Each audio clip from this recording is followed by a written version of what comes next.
Hello guys, நீங்க பார்க்கறது Tamil anime 2.0 நான் தான் உங்க சென்பாய்.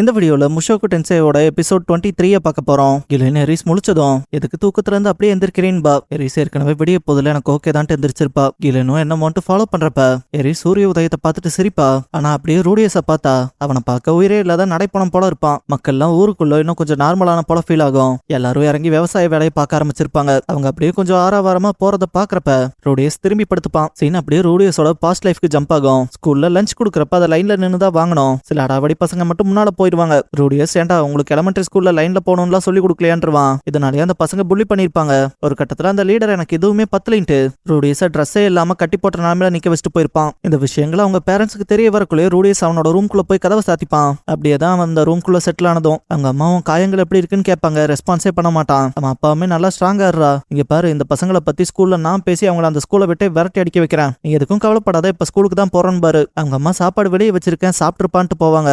சாப்பாட்டுல அவங்க அம்மா அவனுக்காக ஒரு நோட் வச்சிருப்பாங்க. இங்க பாரு, எல்லாம் சரியாயிரும், என் பசங்க எல்லாரும் ஸ்ட்ராங் தானேன்னு சொல்லி அம்மானு போட்டு வச்சிருப்பாங்க. அந்த டைம்ல நான் ஸ்ட்ராங்கா இருந்தா நல்லா தானே இருந்திருக்கும்ட்டு அழுதுருப்பான். சீன் அப்படியே பிரசன்ட்டுக்கு ஜம்ப் ஆகும். ரூடியஸ் படுத்து கிடக்காத பார்த்து ஆல்போன்ஸ் வந்துட்டு அவன் சாப்பிடவும் இல்ல, எதுவும் ட்ரிங்க்கும் பண்ணலைங்க, ஏதோ நோட் பண்ணிருப்பான். இங்க பாருங்க, விவசாயத்துல இறங்கிட்டாங்க மக்கள். அவங்களுக்கு ஆத்துல போய் தண்ணி சுமந்து வர்றதுதான் கஷ்டமா இருக்கு. நீங்க ஆக்குப்பைடா இல்லாதனால தானே இப்படி இருக்கீங்க.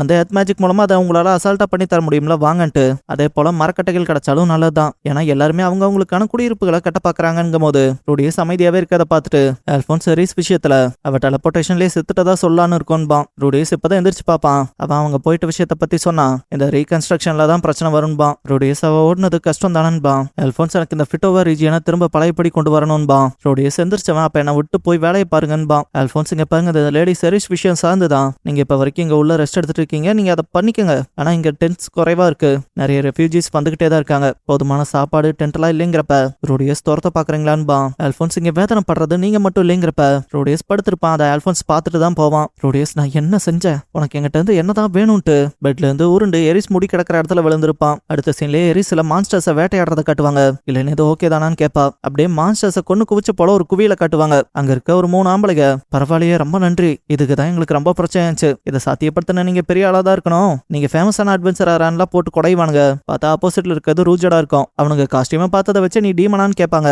எரிஸ் அந்த பக்கம் கிலன் கிட்ட, ரூடியஸ் ரொம்ப நல்லவன், ரொம்ப ஸ்ட்ராங், ஸ்மார்ட், அப்புறம் டேலண்ட் ஆனவன். அவனோட தவறுகள்ல இருந்தும் கத்துக்கிறான். அந்த தவறை எப்படி தனக்கு சாதகமா மாத்தி ஸ்ட்ராங் ஆகுறதுன்னு அவன் ஸ்ட்ராங் ஆகிட்டே போயிட்டு இருக்கான். அவன் வேற லெவலுக்கும் வேற லெவலு. நான் இப்ப வரைக்கும் கடந்து வந்த பாதையில பயப்படாம இருந்ததுக்கு காரணமே அவன் என் கூட இருந்ததால மட்டும்தான் பா. ரோஜர் சைட்ல அவன் சூப்பர்னு சொல்லியும் 3 பேரும் லைட்டா ஷாக் ஆயிருப்பாங்க. ஒருத்தன் தூங்குறப்ப கேட்ட கதைகள்ல ஒண்ணுன்பா. சைட்ல இருக்கவன் பாத்தீங்கன்னா அவன் தலையில அந்த ஸ்டோன் இருக்கான்னு கேட்பான். எரிஸ் அந்த பக்கம் கிளைன் கிட்ட, ரூடியஸும் சாவான்ல எதிர்பார்க்கல, அவன் செத்தான். ஆனா அந்த சமயத்துல என்னால எதுவும் செய்ய முடியல. அப்பதானே அவனுக்கு தொல்லையா மட்டும் இருந்திருக்குன்னு புரிஞ்சுக்கிட்டேன்பா. ரோஜட அவன் நெத்தில இருக்க அந்த ஜெம்ம காட்டுறப்பெல்லாம் 3 பேரும் அதை அசந்து பாத்துருப்பாங்களோ தவிர பயந்திருக்க மாட்டாங்க. ஒருத்தன்ல இதை பார்த்ததும் இதை பத்தி நான் ஊர்ல போய் எல்லாத்திட்டையும் சொல்ல போறேனேன்பா. ரோஜடே ஷாக் ஆகி, என்ன உங்களுக்கு பயமா இல்லையான்னு கேட்பான். அவங்க உதவி பண்ணிருக்க உங்களை பார்த்து எங்களுக்கு என்ன பயன்பாங்க.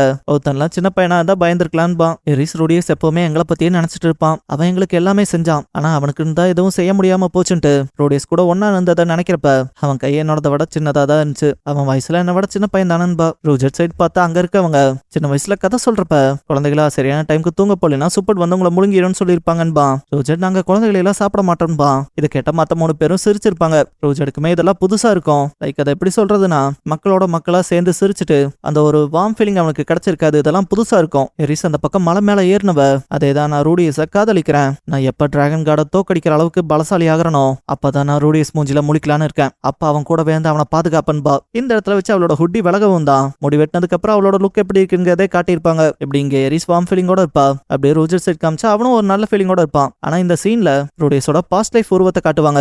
அது எதுலயோ சிக்கி தவிக்கிற போல இருக்கும். அப்படியே ஜனோபாவை காமிச்சா அவன் ராக்ஸியோட சிலையை தான் பார்த்து மெய் மறக்கிறதுல மட்டும் எனக்கு டயர்டே ஆகுறது இல்லைன்னு கத்திட்டு, மாஸ்டர் உங்களோட ஹம்பிளான ஸ்டூடெண்ட் ஜனோபா, உங்களை திரும்ப எப்படியும் பார்த்துருவேங்கிற நம்பிக்கையோட போய் வரன்பா. அப்படியே கீச காமிச்சா அவன் பாலைவன பகுதியில் நடந்து போற போல இருக்கும். அவனால ஹீட்டை தாங்க முடியாது. என்ன ஏதோ அடுப்புல வச்சு வாட்டுற போல இருக்குன்ட்டு பாஸ் மட்டும் கூட இருந்தா தண்ணி மேஜிக்கால தண்ணி பண்ணி கொடுத்துருப்பாருலன்னு நினைப்பான். அப்படியே பீஸ்ட் பீப்புள் சைட் பார்த்தா டோனா அவ அப்பா கைஸோட சேர்ந்து பிராக்டிஸ் பண்ணுவா.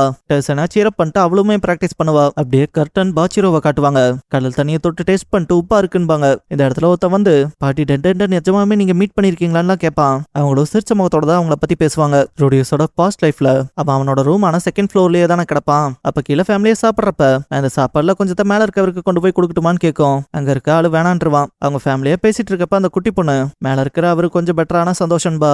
ரோடியஸ் அப்ப அந்த ரியாலிட்டியை ஃபேஸ் பண்ண ரொம்பவுமே தங்கி இருப்பான். அப்படியே ராக்ஸி காமிச்சா அவன் நல்ல போதையில இருப்பா. தல்ஹேண்டன் கிஷிரிகாவுக்கு தான் அந்த ட்ரிங்கிங் காம்படிஷன் போகும். பார்த்தா தல்ஹேண்டே தோத்து போய் கிஷிரிகா நான் தான் ஜெயிச்சன்ட்டு பயங்கரமா ஆட்டம் போட்டிருப்பா. ராக்ஸி ஒரு கட்டத்துல மயங்கிருப்பா. கரெக்டா அவ கண்ணை முடிச்சு பாக்குறப்ப எலினாலிஸ் அங்க மயங்கி கிடக்கிற ஆம்பளைகளோட எல்லாம் இருப்பா. ராக்ஸி இது தெரிஞ்ச கதை தானங்கிற போல சிரிச்சுட்டு கரெக்டா கிஷிரிக்காவை பாக்குறப்ப கடைக்காரன் பிடிச்சுப்பான். ட்ரிங்க்ஸ் அத்தனை கொலையை குடிச்சில அதுக்கான காசுலாம் கொடுக்கறேன்னு சொன்ன இல்ல இப்ப எங்க காசுன்பா. அவளும் பேசி ஏதாவது பண்ணலான்னு பார்த்தா அவன் எடுத்துட்டு போகவும் என்ன ஏதாவது விக்கலான்னு பாக்குறியாடா இந்த ஒரு முட்டாள்தனத்தை நிறுத்திக்கன்பா. ராக்ஸி தான் காசு கொடுத்து காப்பாத்திருப்பா. கிஷிரிக்கா கிட்ட காசு இல்லைன்னா இந்த மாதிரி வேலையெல்லாம் ஏன் பாக்குற இப்ப உன்னால நான் பணம் பற்றாக்குறையில இருக்கன்பா. கிஷிரிக்கா எதுக்குலாம் சோகப்பட்டு நீ எனக்கு உதவுனதுக்கு நான் உனக்கு ஒரு ரிவார்ட் தரேன்பா. ராக்ஸி ஏற்கனவே உங்ககிட்ட 10 பைசா கூட இல்ல இருந்தாலும் எப்படியாவது உன்னை காசு கொடுக்க வச்சுதானே ஆகணும்பா. கிஷிரிக்கா நீ டீமன் வேர்ல்டோட எம்பரரை பாத்துட்டு இருக்க. நான் கிஷிரிக்கா கிஷிரிசூன்னு கத்துவா. ராக்ஸிலா யாரா இவன்கிற போல முழிக்கிறப்ப கிஷிரிக்கா என்னால உனக்கு டீமன் கண்ணு தர முடியும்பா.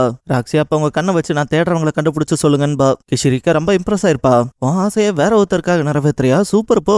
என்ன உன்னோட நீண்ட நாள் காதலான பாக்கணுமான்னு கேப்பா. ராக்ஸி ரூடியஸ் கிரேரேட்டோட ஃபேமிலியை தேடணும்பா. கிஷிரிக்காவும் என்ன பேர் சொன்னன்ட்டு கண்டுபிடிச்சிருப்பா.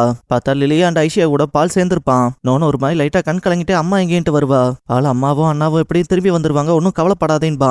இந்த விஷயங்களை கிஷிரிக்கா பார்த்துட்டு ஒரு ஆளும் ஒரு வேலைக்காரியும் 2 குழந்தைகளும் ஒன்னு சேர்ந்துட்டாங்க மிலிஷியன்ல வச்சுன்பா. ராக்ஸி சூப்பர்ன்ட்டு ஜெனித்தை பத்தி கேட்கவும் கிஷிரிக்கா அவளை பார்க்க ட்ரை பண்ணுவா. பட் ஒரு கட்டத்துக்கு மேல பார்வை அப்படியே பிளர் ஆகும். அவ என்னால கண்டுபிடிக்க முடியலன்னு சொல்லவும் ராக்ஸி மெஜஸ்டி உங்களால முடியாததான்பா. கிஷிரிக்கா ஏன் எல்லைக்கு உட்பட்டு தானே நான் பார்க்க முடியும்பா. ராக்ஸியும் அப்ராக்சிமேட் லொகேஷன் கேப்பா. கிஷிரிக்கா பெஹ்ரித் கான்டினென்ட்ல இருக்க லேப்ரின் சிட்டி ஆஃப் ரப்பான்ல இருக்கதா சொல்லுவா. ராக்ஸி அவங்க உயிரோட இருக்காங்களேன்னு இருக்காங்கன்பா. ராக்ஸி டப்புன்னு ரூடியஸ பத்தி கேட்கவும் கிஷிரிக்கா பார்த்துட்டு அவன் டெப்ரஸ்டா இருக்கான் ஒரு வேலை தேடி கண்டுபிடிச்சு சாப்பிட்ட சாப்பாடு ஒத்துக்கலையோ என்னமோன்ட்டு சரிப்பா.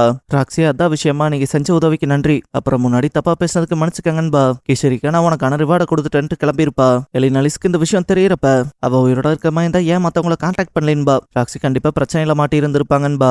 எலினாலிஸ் அந்த பால் பையன் விஷயத்துலன்பா. ராக்ஸி அவன் டெப்ரஸ்டா இருக்கதா சொன்னாங்க. அவன் மேல கவலையா தான் இருக்கு இருந்தாலும் எனக்கு தெரிஞ்ச ரூடி எல்லாத்தையும் கடந்து வந்துருவான்பா. அப்படியே ரூடிஸ் படுத்திருக்கதை காமிச்சு அவனோட பாஸ்ட் லைஃப்ல காட்டுவாங்க. அவனோட மனசுக்குள்ள மனுஷங்க அவங்களுக்கு எவ்வளவு சான்ஸ் கிடைச்சாலும் மாறுறதெல்லாம் இல்ல. ஏன் நானே எப்படி ஒரு வாழ்க்கையை வாழணும்னு ஆசைப்படல. என்ன சுத்தி இருக்கவங்கள என்ன அப்ரோச் பண்ண பார்த்தாங்க. நான் தான் அவங்கள மறுத்துட்டேன். நான் என் மனசுக்குள்ள என்ன பாக்குற எல்லாருமே என்ன பார்த்து சிரிக்கிறாங்கங்கிற என் மன ஓட்டத்துக்குள்ள நல்ல வகையா மாட்டிக்கிட்டேன். எனக்கு இப்பவுமே ஏதாவது ஒரு சான்ஸ் கிடைச்சது மொத்தமா மாறுச்சுனா நல்லா இருக்குன்னு தான் தோணுது. ஆனா இப்பதான் காலம் கடந்து போச்சு. இந்த பாயிண்ட்ல யாரு வந்து என்ன பாப்பா. இப்ப யாருக்கு இதை பத்தி என்ன கவலை. நானும் இதெல்லாம் யோசிச்சுக்கிட்டு எதுக்கு கஷ்டப்பட்டுக்கிட்டு நான் பேசாம என் கனவுலயே வாழ்றேன். அதாவது மனுஷங்க மாற மாட்டாங்க அது சரிதானு யோசிச்சுட்டு படுத்து இருந்திருப்பான். அத பிரசன்ட் லைஃப்ல இருக்க ரூடியஸ் யோசிக்கிறப்ப ரூடியஸ் அவன் பாஸ்ட் லைஃப்ல வாழ்ந்த போலவே இருப்பான். டக்குன்னு பார்த்தா சீன் பாஸ்டுக்கு ஜம்ப் ஆகும். சரி தூக்க கலக்கத்துல தைக்கிற ஊசியால கையில குத்தி ரத்தம்லாம் வந்திருக்கும். கரெக்டா ரூடியஸும் பாலும் வெளியே வாட் பிராக்டிஸ் பண்ணிட்டு உள்ள வருவாங்க. பால் ஏன்டா சேர்த்த மூஞ்சியில அடிச்சு விட்டேன்னா ரூடியஸ் எப்படியோ ஒன்னும் ஜெயிக்கணும் நீங்க தானே சொல்லி கொடுத்துருக்கீங்கன்பா. நல்லா சகதியோட தான் வீட்டுக்குள்ளேயே வருவானுங்க. கரெக்டா ரூடியஸ் ஜெனித்து நல்லா கொட்டாவி விட்டுறத பாக்கவும் நீங்க போய் கொஞ்சம் ரெஸ்ட் எடுங்க விஷயங்களை செட் பண்ணிட்டு நானே கூப்பிடுறேன்பா. அப்ப அவன் என்ன கரெக்டா எழுப்பி விட்டுறணுங்கவும் அவன் கண்டிப்பா அதை செய்யறன்ட்டு பால் நோன தூக்கி கொஞ்சிட்டு இருப்பான். அவங்ககிட்ட போயிட்டு இந்த கிளீனிங் ரெஸ்பான்சிபிலிட்டி நீங்க தான் எடுத்துக்கணும் மத்த விஷயங்களை நான் பாத்துக்கிறேன்னு பேசிட்டு இருக்கப்ப ஜெனித் ரூடின் கூப்பிட்டு ஐ லவ் யூ சொல்லிருப்பா. இதை யோசிச்சதுமே ரூடியஸ் நான் ஜெனித்தை காப்பாத்த போயே ஆகணும்னு அவனோட மென்டல் டிராமாவை கடந்து போற போல காமிப்பாங்க. இந்த இடத்துல வேக்கப் அண்ட் டேக் ஸ்டெப்ங்கிற இந்த எபிசோடோட டைட்டில போடுறாங்க.